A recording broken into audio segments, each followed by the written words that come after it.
There is nothing in the world better than biscuits baked in a wood-fired cookstove.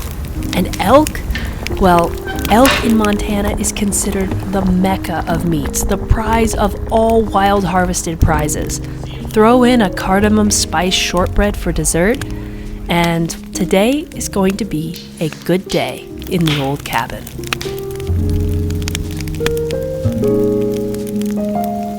I married into a family where the woman of the household hunts. The men fix the farm machinery, and my mother-in-law, well, she stalks the elk. And let me tell you, if you've never had elk, it is an incredible meat. I was worried at first that the elk would be grassy, maybe wild tasting. It isn't. It's something very special. These are huge animals, way bigger than deer, and they are not easy to get.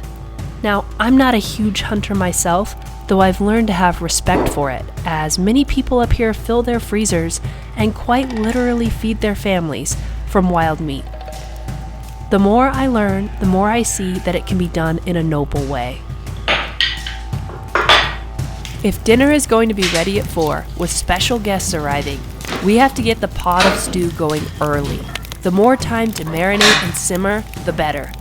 Towards the end of cooking, we will make authentic lard and butter biscuits, a pioneer staple. But the day is long, and the cooking slow. So there's an order to things that must be respected. Nothing happens too fast in an old cabin, especially when it's done with wood heat. Our iron pot is about to be filled with meat, thanks to Becky's efforts. And we thought that a French beef bourguignon recipe, swapped for elk of course, might just be the perfect complement to the flavors here. It's a hearty, rich stew with red wine, garlic, and onion, all the good stuff. And the other secret ingredient is thyme.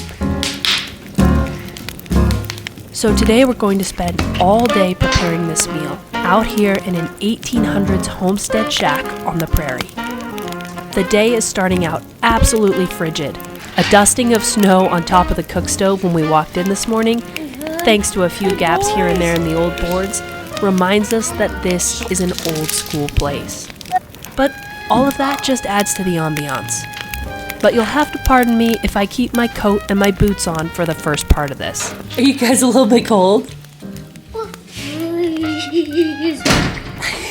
My feet are like pretty nice. You're tough. Mom, can you sit with me? Mama, That's your little tickle spot. See, there's one right there. so hot. It's so hot. Yeah, it's so hot. George, you do your cocoa thing where you say, I don't want cocoa, I want water. Maybe I'll have cocoa. I think that's what you're doing now is you're going, it's too hot, but maybe I'm still too cold. Robbie and the kids get to work chopping firewood and helping to light the cookstove. All of this has to happen before the day can even begin.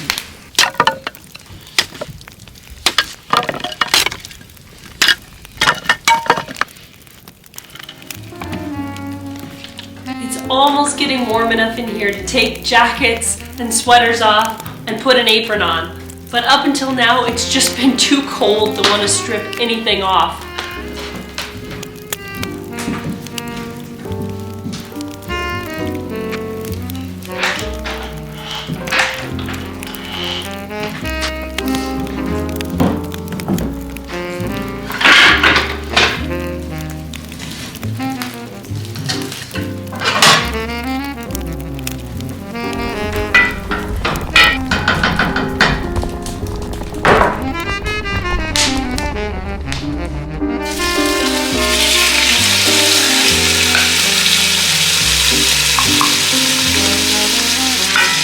The elk goes in little by little into an iron pot to get browned in the lard. We're keeping the fire hot this whole time.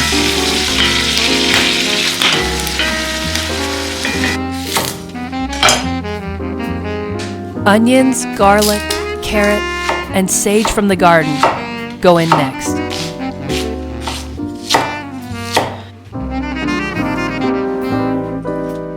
We're gonna make a little bouquet garni of sage and rosemary. And this, I'll be able to pull the stems and everything out at the end. But it'll give us the flavor. Wild game, meats like elk or venison, they tend to need pretty significant spices. They can handle strong herbs. It takes a pretty good cook to make some wild game taste good, although elk is something special. That could just be because my mother-in-law knows how to cook it and always does it right. So this is a new experience for me.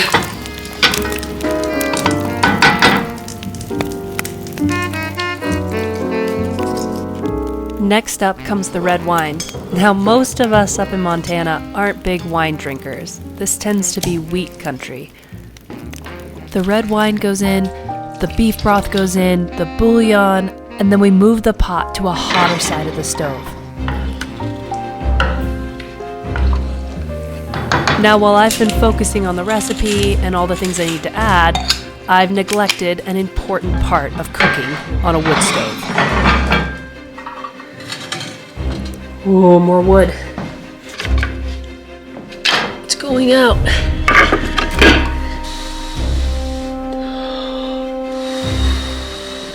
Some of the trick with this stove, I don't know if it's just because it's so old and there are a million little holes and drafty parts of it, but it burns through wood super fast. So as much as sometimes you want to slow the heat of the stove down and you don't want to overfire it, the thing will go out on you if you don't constantly keep up with it. So I had an old Monarch very similar to this, but it held its heat a lot better.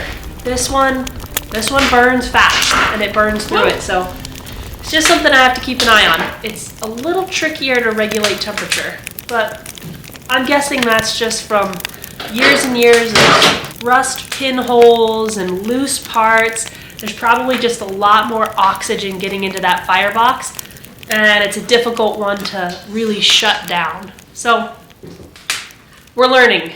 Every time we cook on this, I feel like I get a little better. I learn a little more, but it's always a guessing game. So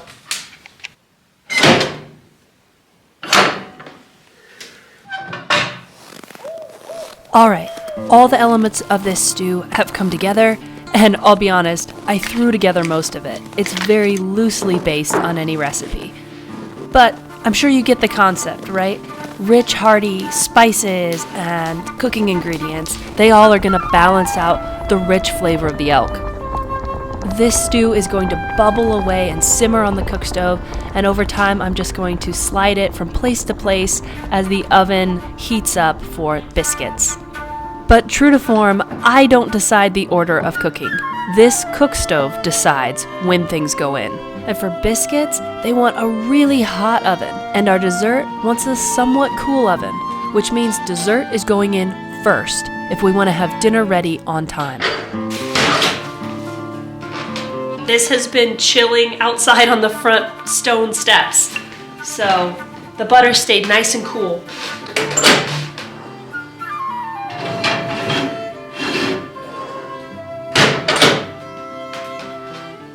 I'll give that 30 minutes and see where we're at.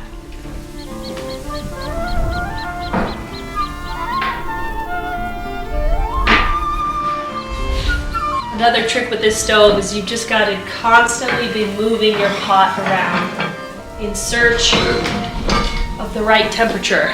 Because as we turn the oven on, now the heat is rolling to the side. So what was once a cool part of the stove is starting to be a hotter part of the stove. You can really hear it bubbling away. And I think this back far corner is going to be our best bet for the coolest part, to let this stew just simmer. We just want it to simmer. We don't want a hard boil, just to simmer. 2 hours. Sometimes it feels a little bit like Groundhog Day in the cabin, because just as I'm doing all those other jobs, I can smell burning. We're just at the start of this cooking process, and this is not a good sign. Don't burn, no. No. burn. You don't need to burn. You don't need to do that. Ugh. This oven gets so darn hot. I bet we could put it on the bottom of it.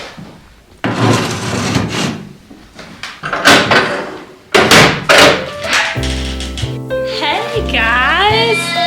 Hello, hello, hello. Oh, what does it smell like in here? Shortbread? Burning? Oh, it smells amazing. It does, thank you, Goose. Yes, Smells amazing. Hey, hon. Well, Well, I'm attempting to burn the shortbread. should blame it on the person who got you the pan. It wasn't the proper shortbread pan. It's a perfect I pan. know, it seems to be releasing real well. It's because it's burnt to a crisp. It's better than it doughy. I suppose so.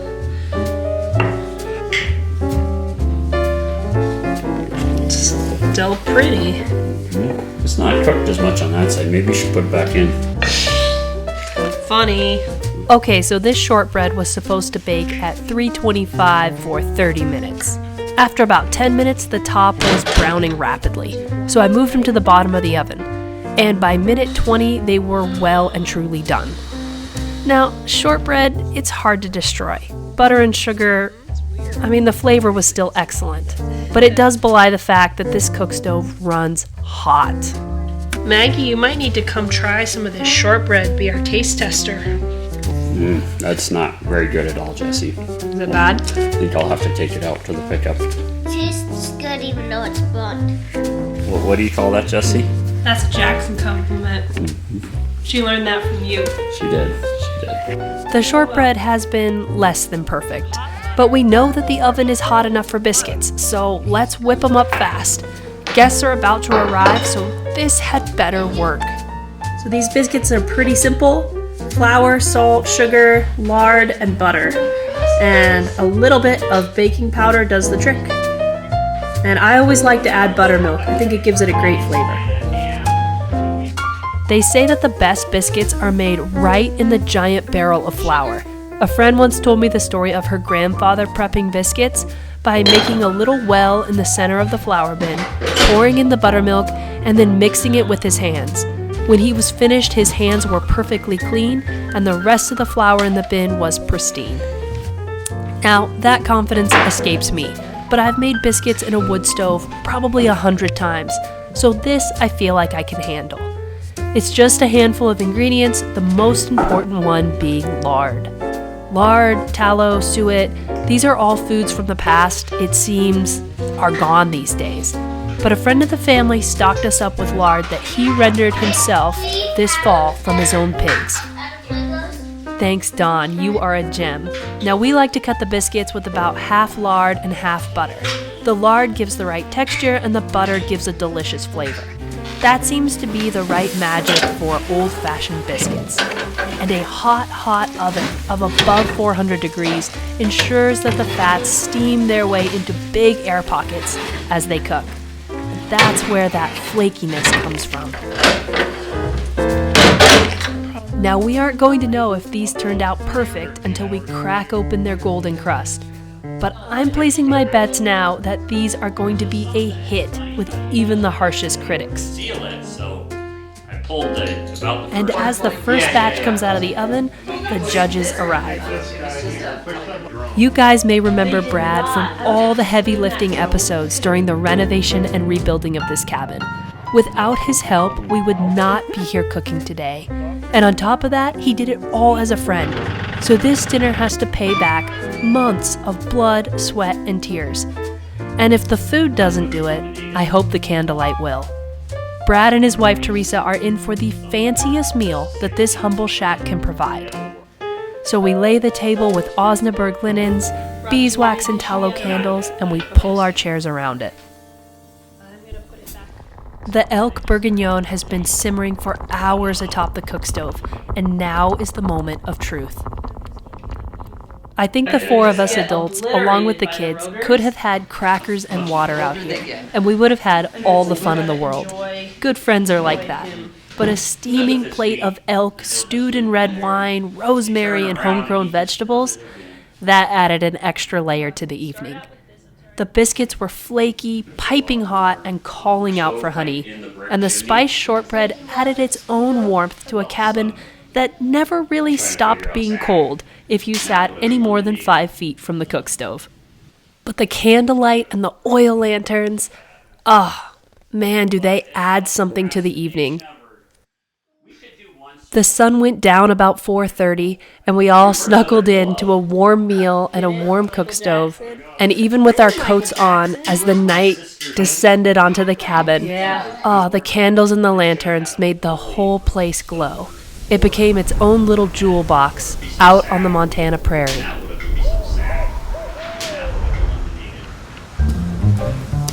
If you all are interested in taking home some of the candles we've made in this cabin, or in supporting other makers, we have handmade wooden spoons from my good friend Harry, candlestick holders from the O'Briens, and Susan, who came and cooked with us in the cabin recently, is a master weaver, and we've just started featuring some of her hand-woven dish towels and napkins on the site. So be sure to check the description to find out how to order.